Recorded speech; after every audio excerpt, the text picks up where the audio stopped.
nag-continue ba yung relationship niyo ni Harley at that point?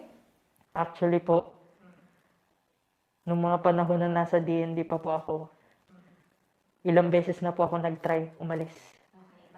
Dahil po hindi ko po nami-meet ang mga kailangan nilang impormasyon na gusto nila malaman.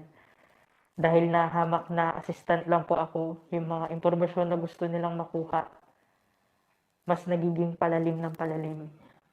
Gusto nilang malaman ng mga plano, ang mga mangyayari sa susunod ukol sa maritime information or specifically sa West Philippine Sea. Na wala ka namang access necessarily. Oo.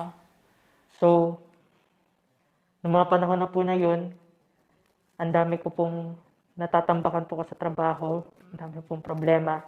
Ilang beses na po ako nagsabi kay Harley na ayoko na, tigil na po. Natatakot na din po ako. Ba't ka natatakot?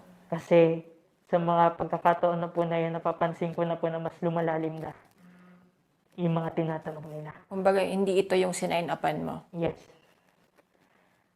Hindi ito yung inaakala ko na simple lang na pagsusulat ng editorial para sa mga nangyayari sa bansa. So, ano yung sagot ni Harley nung sabi mo na ayaw mo na? Nung sinabi sa akin ni Harley ay, sige, choice mo yan, pero huwag ka mag-alala. Ilang years ko nang ginagawa to, safe ka dito. Alam ko yung sitwasyon mo sa pamilya mo, wala kayong mahirap. Nakapagpundar ako ng bahay, may sasakyan ako, nakakapag-travel ako.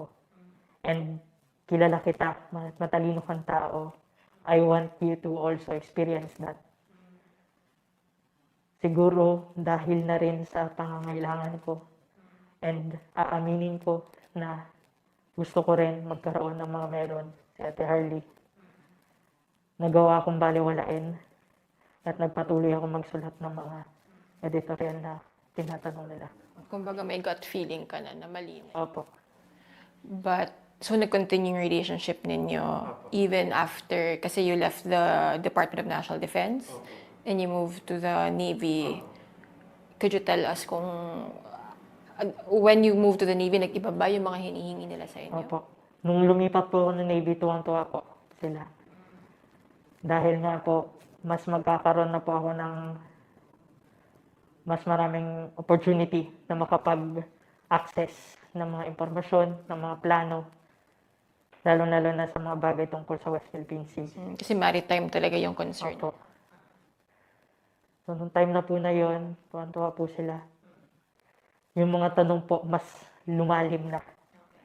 Gusto po nilang malaman specifically kung nung time na po nung nasa Navy ako, tinatanong nila ano yung magiging kasunod na plano ng Navy, ng National Defense Sector after ng June 17 incident.